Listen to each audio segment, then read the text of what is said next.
Pour la première fois, un débat sur la politique migratoire est organisé en présence du Premier ministre et de plusieurs membres du gouvernement. Cette initiative mérite d'être saluée. C'est la prise en compte d'un fait évident. La réponse à la grande question des migrations, elle ne peut plus être partielle, elle doit être globale. Elle ne peut plus dépendre d'un seul département ministériel, mais d'une action d'ensemble, définie, explicite et fédératrice. La question des migrations est une question à la dimension du siècle. Le nombre de migrants a augmenté de 40% en 15 ans. Celui des réfugiés a plus que doublé en moins de 10 ans. Cette évolution est globale. L'Europe est loin d'être la plus concernée. Le plus souvent, la migration se fait en direction des pays les plus proches des zones de conflit, de catastrophes et de misère. Cette évolution, elle est durable. Aucune de ces causes, guerre, crise politique, pression démographique, pauvreté, inégalité, changement climatique, ne disparaîtra à court terme. Nous voilà donc devant une des plus lourdes responsabilités qu'une génération doive assumer. Et il est juste de dire que les peuples ont le sentiment, pour ne pas dire la certitude, qu'il n'y a pas de politique définie, conduite par les nations et les grands ensembles sur la question des migrations. Et quand la puissance publique est impuissante, alors les peuples se retournent contre les responsables désarmés et prennent en même temps pour cible les migrants en un rejet qui touche à la couleur de peau, à l'origine, à la religion. Et il suffit d'énoncer ces faits pour comprendre à quel point nous avons besoin d'une vision d'ensemble, pour dessiner une politique publique qui prenne en compte les sensibilités de tous. D'abord les pays d'origine, parfois ambivalents. Ils sont désarmés devant la fuite des plus jeunes, souvent les plus instruits, mais ils bénéficient aussi d'une source considérable de revenus via les transferts, 500 milliards de dollars par an au niveau mondial. Ensuite, les pays de transit, qui servent de cadre à tous les trafics, aux dérives mafieuses, aux traitements inhumains, à la violence et parfois au terrorisme. Enfin, les sociétés d'accueil, pour lesquelles la question de la capacité à intégrer de nouveaux arrivants dans de bonnes conditions est légitime, tant est ressentie comme pressante la question sociale et culturelle. Ma conviction est qu'il est possible de définir une politique en matière de migration et de la faire partager aux Français comme à nos partenaires. Et je veux énoncer ce que devraient être, à mes yeux, les principes d'une telle politique. Premier principe, nous devons séparer la question de la migration économique de celle de l'asile. Il y a un large accord dans la nation et parmi ses élus pour préserver et sanctuariser le droit d'asile. Mais l'exercice de ce droit est menacé. L'asile étant la seule voie ouverte aujourd'hui, les migrants s'y engouffrent, quelle que soit la réalité de leur situation, d'où des taux de refus élevés, proches de 70%, et une confusion dans l'esprit de nos compatriotes entre migrants économiques et réfugiés.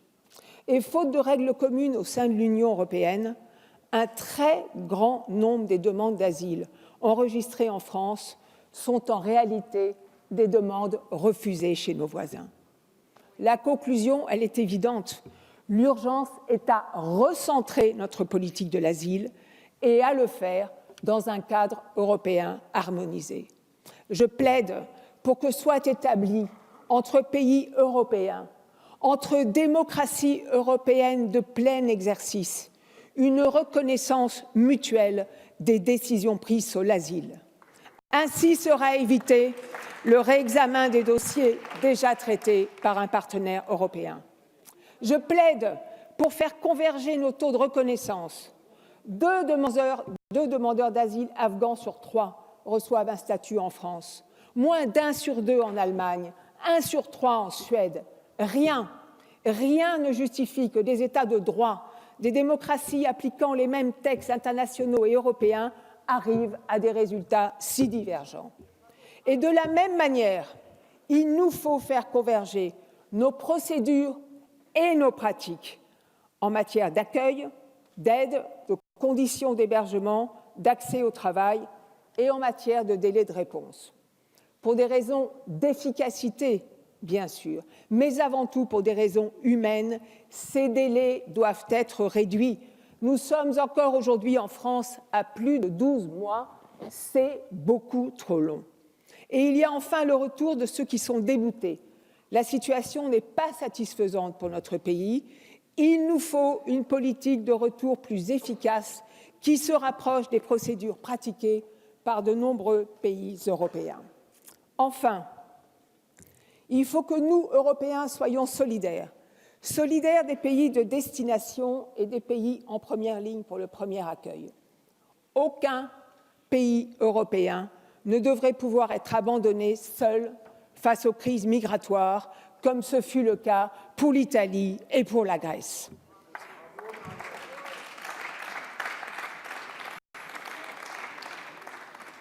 La non-gestion de la crise migratoire par l'Union européenne a eu un prix politique très lourd.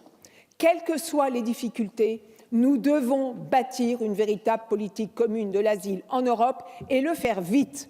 Et c'est pourquoi, deuxième principe, nous devons traiter au grand jour de la question des migrations économiques.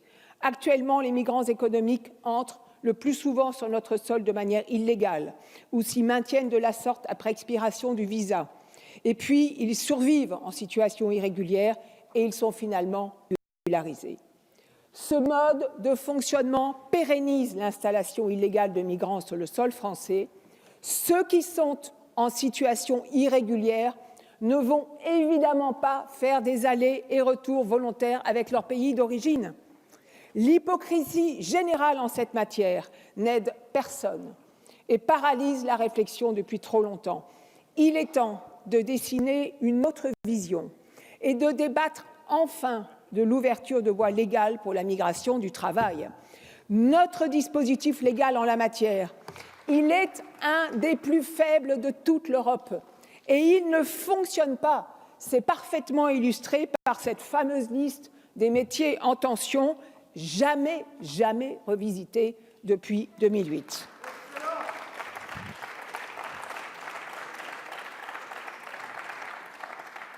Nous pouvons, avec l'ouverture d'une voie légale d'accès pour les migrants économiques, concerter avec les partenaires sociaux, contrôlés par le Parlement, leur proposer un avenir qui ne passe pas par l'exode, mais qui favorise des allers-retours positifs, avec des visas permettant des entrées et des sorties multiples. C'est un changement total de modèle qui entre en résonance avec la situation de nombreux pays africains, qui offre aujourd'hui des opportunités réelles de réinstallation après quelques années d'études ou de travail en Europe. Ce nouveau dispositif marchera si nous conduisons une action déterminée pour faciliter la reconnaissance des diplômes étrangers, garantir la portabilité des droits sociaux, valider les acquis, adapter les formations. Et si nous concevons une politique d'intégration qui marche. S'il est juste de dire que la participation de tous à la société qui les accueille exige de chacun le respect de nos valeurs fondamentales, il est juste aussi de dire que la politique publique française d'intégration ne fonctionne pas. C'est bien l'ensemble de ces parcours qu'il faut repenser, langue, logement, travail, et là aussi il y a urgence. Enfin, troisième principe, un partenariat nouveau avec les pays du Sud, en particulier avec l'Afrique, doit être initié, avec une obsession et une seule, redonner des perspectives d'avenir et de l'espoir à la jeunesse africaine. Les inégalités entre pays pauvres et pays riches doivent être combattues sous une forme nouvelle. Il ne s'agit plus ici d'assistance ou d'aide au développement. Il s'agit de penser avec les Africains une stratégie qui serve d'abord leurs intérêts. Nous avons les uns et les autres en Europe, mais pas seulement, conduit des politiques qui ont eu des aspects négatifs. Je pense aux accords qui ont permis à de nombreux pays, au premier rang desquels les pays européens, d'exporter massivement des produits à bas coût vers les pays africains, ce qui les a profondément déstabilisés. L'agriculture africaine a été la grande oubliée des politiques publiques. Je crois au contraire que l'autosuffisance alimentaire, qui a été l'un des grands objectifs de la construction européenne, constitue pour l'Afrique de demain un objectif essentiel.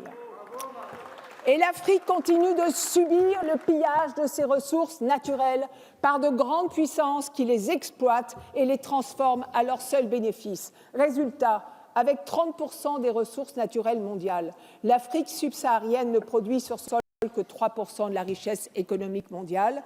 Le monde et ses institutions ne peuvent plus accepter que ce continent soit ainsi pillé. Ces ressources appartiennent aux Africains. C'est à eux qu'il revient de maîtriser et de transformer leurs matières premières afin de générer de la valeur ajoutée, de l'emploi et de redonner espoir aux générations futures. C'est bien une politique de rupture qu'il faut penser et mettre en œuvre en étant à l'écoute de la jeunesse africaine et de ses justes aspirations à la démocratie. Chers collègues, la question des migrations touche à ce qu'il y a de plus essentiel. Elle touche à la lutte contre les inégalités et donc à l'équilibre du monde. Elle touche à la cohésion et à l'unité de nos sociétés.